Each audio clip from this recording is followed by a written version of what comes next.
ko. Hindi nila alam na gusto ko mag-college sa Manila. Kaya sikreto ako na nag-apply. Sobrang excited ko. Sabi ko sa mga magulang ko, pumasa ako ng UP.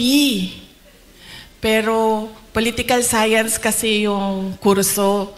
So sabi ko, gusto ko sana pumasok ng UP Diliman yun eh. UP Diliman.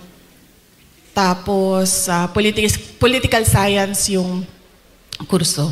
Sabi ng nag-wild. Galit.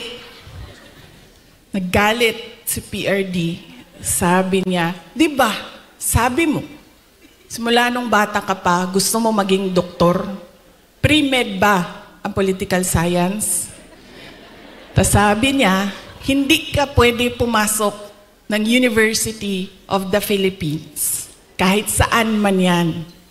Sabi niya, dahil kilala ko ang ugali mo. Anak kita.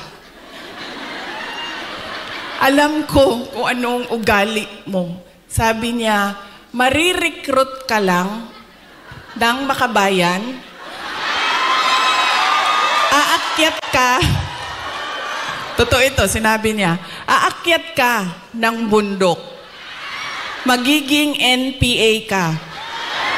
Ikaw ang magiging head ng New People's Army. At ikaw ang makakalaban ko pagdating ng panahon. Kaya hindi ka pwede pumasok ng University of the Philippines.